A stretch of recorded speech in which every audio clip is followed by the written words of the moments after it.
The Balon d'Or is the award given to the best player in Europe that year, or at least that's what it's supposed to be, because that's not always what happens. So I'm going to be looking at the last 30 years and telling you the 13 players who should have won a Balon d'Or, and whilst some of these decisions are debatable, others are just straight up robberies.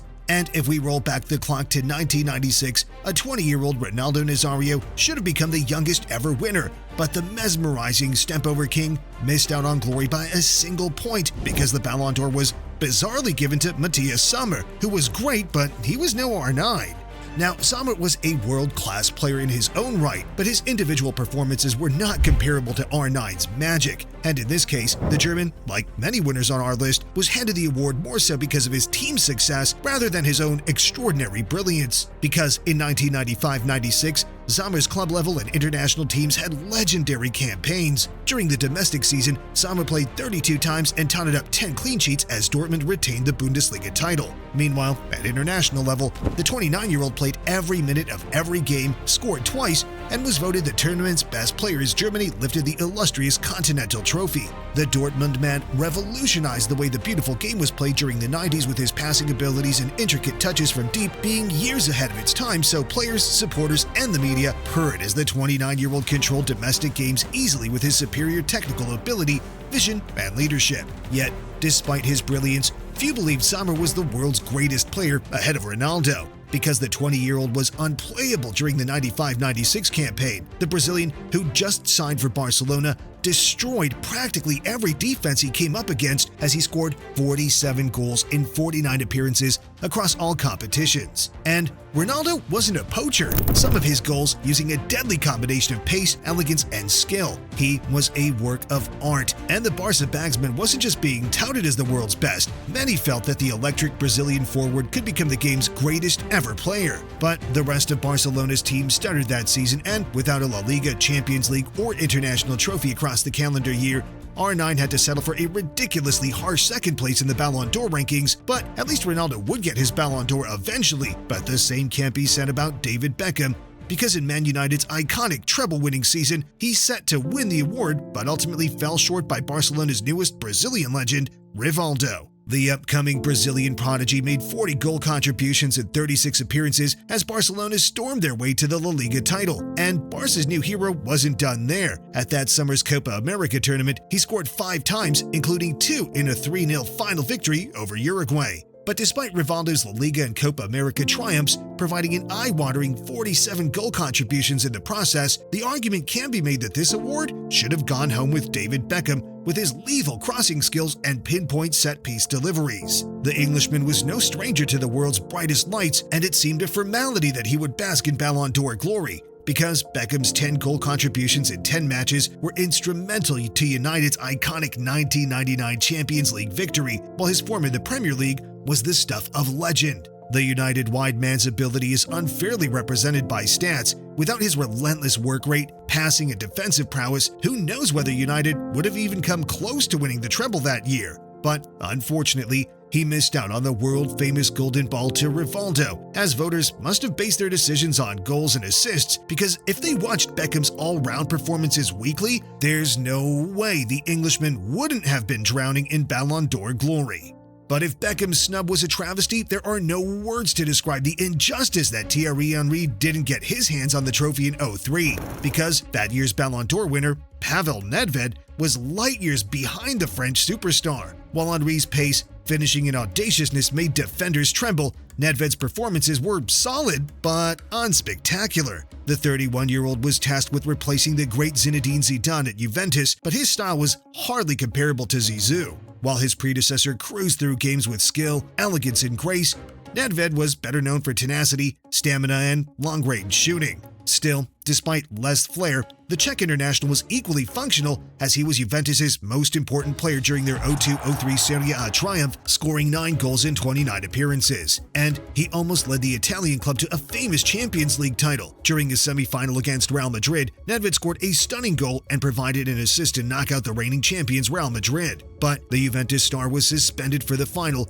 and his teammates lost out on penalties to AC Milan, making his Balon d'Or win even more baffling. Could a leadership role in a solitary Serie A title seriously trump Henry's out-of-this-world ability? The Frenchman was by far the world's most electric attacker in 2003. Henry would effortlessly glide past dazzled defenders and scored 24 times in 33 Premier League matches for Arsenal. But Arsenal's number 14 game was so much more than scoring goals. He was faster than Ronaldo, more decisive than Van Nistelrooy, and as skillful as Ronaldinho. Unfortunately, during 02-03, Henry's Arsenal teammates were not on his level. They finished the season with just an FA Cup to show for the French forward's brilliance, and so Nedved's Serie A winning leadership skills were viewed as superior by Balon d'Or voters as the Juventus skipper cleared Titi by a whopping 62 points. And voters must have had something against Henry, because even when he scored 30 Premier League goals as Arsenal achieved an unprecedented invincible title, he still couldn't get his hands on the Balon d'Or, because Andriy Shevchenko, a striker with fewer league goals that season and undoubtedly a less explosive playstyle, got his hands on the award instead. Now, the Ukrainian striker was devastating in his own right, but even he would probably admit that he wasn't the world's greatest player at the time. His 24 goals in 32 Serie A appearances were crucial to AC Milan's title win, but with few additional achievements in European or international football, finding reason for Shevchenko to win the Balon d'Or ahead of Henry is troubling. And what makes the AC Milan striker's victory even more confusing, there were other generational individual seasons elsewhere in Europe too.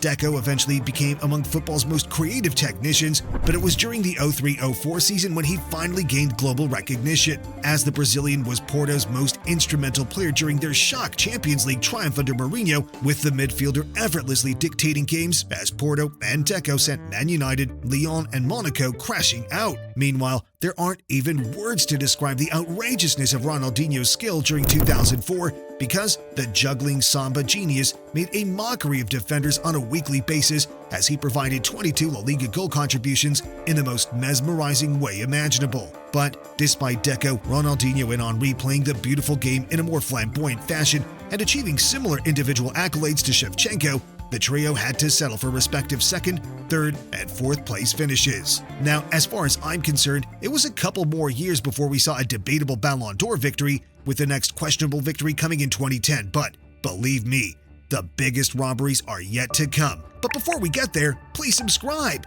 Now that that's out of the way, in 2010 yet again, there were 3 players who felt they had the right to lift the award, but these were all beaten out by none other than Lionel Messi. The fact that Xavi, Iniesta, and Sneijder all ended their careers empty-handed in terms of golden balls is a testament to Messi's brilliance. Or was there more to it? Let's be real. During the 09-10 season, Messi was slowly starting to scare the footballing world. Dribbling skills so deadly they hadn't been seen since the days of Diego Maradona. His passing was comparable with the game's greatest playmakers, and he made a jaw-dropping 45 goal contributions in 34 La Liga appearances as Barca retained the title. So why would Messi, who also topped the season's Champions League scoring charts, not be a clear winner of the 2010 Balon d'Or? The answer is intriguing. Messi's most talented Barcelona teammates, Xavi and Andres Iniesta, were 2 of the greatest players the game has seen. Their genius, game-dictating tiki-taka interplay prevented opposition teams from getting close to Barcelona. And the Spanish duo continued their deadly midfield partnership on the international stage, making the 2010 World Cup look like a walk in the park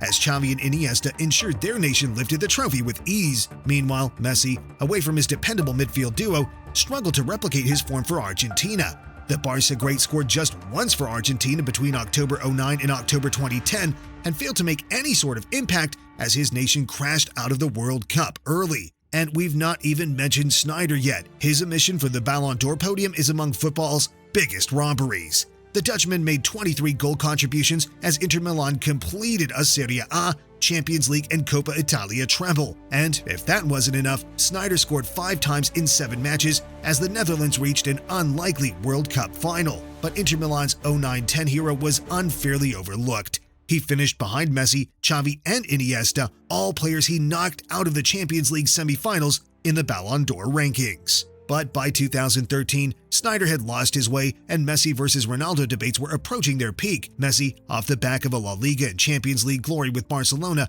won the next 2 Balon d'Or trophies, but Ronaldo was on a mission to end Messi's dominance. Yet, while everybody was talking about the legendary El Clasico duo, there was an even better player tearing up European football, Franck Ribéry, who got overlooked from 2013's Balon d'Or. Admittedly, a 28-year-old Ronaldo, fueled by the fury of missing out on the previous two awards, was pretty unstoppable. The Portuguese superstar scored 69 goals in all competitions, more than any other player that year, including 34 goals during the 12-13 La Liga campaign. But despite CR7's heroics, neither Madrid nor Portugal won anything of significance as Bayern Munich hoarded Europe's major continental trophies. Leading the charge for the Bavarians was Franck Ribéry. He registered 22 goals and 18 assists across 52 appearances and was the main man as Bayern swept the Champions League, Super Cup, Club World Cup, Bundesliga, German Cup, and German Super Cup. Ribéry was the best player from the world's best team. And with no international tournament in 2013 to complicate voting, it seemed obvious that the French superstar would clinch the Ballon d'Or, with the Frenchman even going as far as to say, with the utmost and maximum humility and respect, Messi and Ronaldo were not better than me in 2013. The 2013 Ballon d'Or will forever remain an injustice. I'm still looking for an explanation. I had the perfect year. I couldn't have done better. But it was hard to compete with Messi and Ronaldo that decade as a forward, but imagine trying to do so as a goalkeeper, because in 2014, Manuel Neuer had a pretty much perfect year, but yet still wasn't able to walk away with the award. Now, let's be clear, the Portuguese superstar did have another special season, because Ronaldo scored 61 goals across the calendar year and helped Real Madrid lift their first Champions League in 12 seasons. But the argument can be made that Neuer's performances and goalkeeping style changed the tactical structure of the game. Legendary boss Pep Guardiola took charge of Munich, and Neuer continued to revolutionize their devastating title-winning approach. The German sweeper role under Guardiola was revolutionary. It popularized elite teams playing out from the back and utilizing their goalkeepers as an additional outfield player while in possession. Neuer had midfielder-like passing ability, often displayed from way outside of his box, which gave Bayern a spearman during build-up, and as a result, Guardiola's side eased to 4 trophies during 13-14. And if Neuer's unprecedented distribution, revolutionary tactical role, and 25 club-level clean sheets weren't enough to win the Ballon d'Or, the sweeper-keeper had the small matter of winning the 2014 World Cup, keeping 4 clean sheets in the process to add to his list of accolades. Unfortunately for Guardiola's trusty goalkeeper, Ronaldo's form was unrelenting. He picked up the Ballon d'Or, Messi finished second for the second year running, while third-place Neuer grimly watched on as the pairs stole the spotlight and surrounding media coverage. And Neuer's entitled to feel aggravated. No German player in the Bundesliga has won the Ballon d'Or since Matthias Sommer in 1996, and no goalkeeper has ever claimed the award.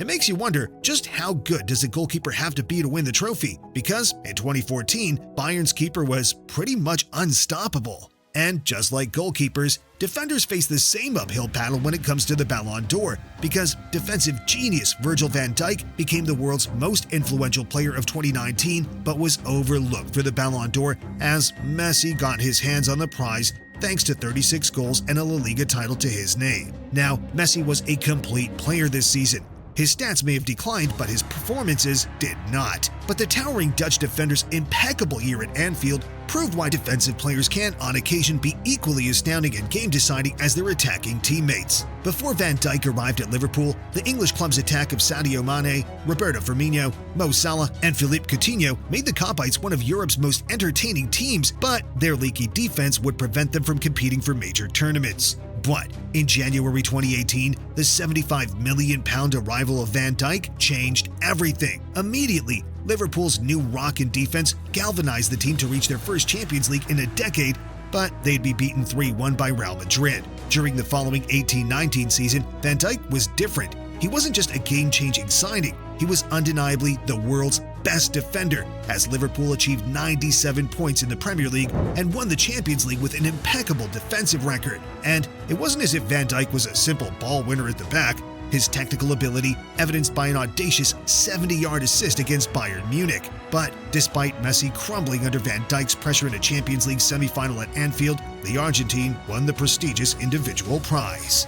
But in 2020, we have arguably the biggest robbery on this list, and this time, it wasn't a player, but the coronavirus that stole the Ballon d'Or out of Robert Lewandowski's hands, as regulations around social distancing and international travel prompted UEFA to controversially cancel the year's Ballon d'Or ceremony. Sure, the event might have been challenging logistically, but there's no reason why the award itself needed to be cancelled. After all, during the pandemic, football adapted to the world's climate with games played in empty stadiums with social distancing measures applied. And the award's cancellation must have been devastating for Lewandowski because the Polish striker's lockdown form was out of this world. He scored a staggering 15 goals in 10 Champions League appearances as Bayern Munich stormed their way to the Champions League and added another 34 in the Bundesliga.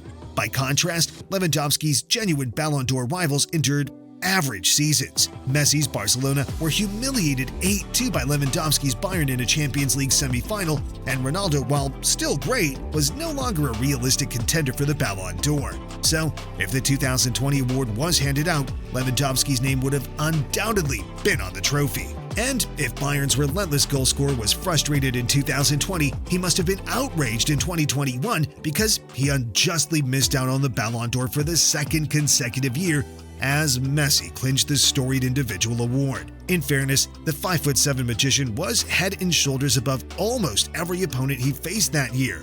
Messi scored 30 and assisted 11 goals in the 2021 La Liga campaign, but Barcelona fell to a third-place finish and crashed out of the Champions League in the round of 16. Given Lewandowski's crazy goal record, Messi's Balon d'Or hopes, without a majority trophy in the bag, were looking thin. But during the summer's Copa America, Messi's mesmerizing individual form continued as he captained Argentina to glory, providing 9 goal contributions in the process. But despite the little Argentine's international success, uncomfortable questions must be asked about the Argentine's 8-trophy Balon d'Or haul because people say he just did not deserve the 2021 award. Lewandowski was in a different stratosphere to Messi during 2021. Fresh off the previous year's Balon d'Or controversy, the Polish striker netted 41 times in just 29 Bundesliga appearances. That's an average of an astonishing 1.41 goals per game. And given Bayern's 2020 Champions League winning hero missed out on the previous year's award due to coronavirus restrictions, you'd think voters would take into account Lewandowski's sustained world-leading form. But in the very next season, the story pretty much repeated itself, but this time, Haaland was the victim instead of Lewandowski. Erling Haaland's 22-23 campaign was 12 months of record-breaking genius, but he missed out on the prize due to Messi's 7-game World Cup heroics. The rest of Messi's year was uneventful.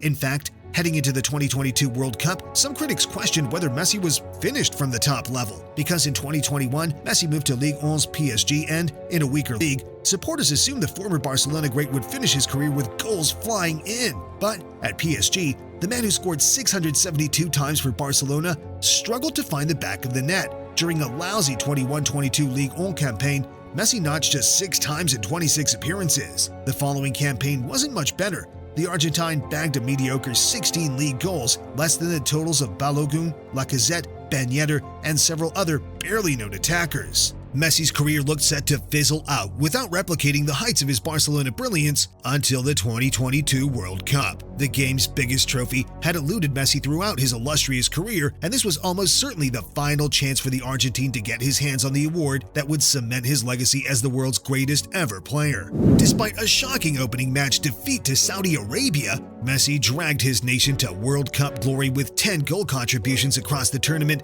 as Argentina beat France on penalties in the final. Messi's tournament heroics completed a legendary career and earned him greatest player of all time plaudits, but he was nowhere near the greatest player that year, because during the 2022-23 season, while Messi struggled at club level, Haaland was setting the Premier League on fire. The Norwegian monster arrived in Manchester during the summer of 2022, and despite scoring 62 goals in 67 Bundesliga appearances, there were question marks over whether he could replicate his form in the Premier League, but doubters were quickly silenced.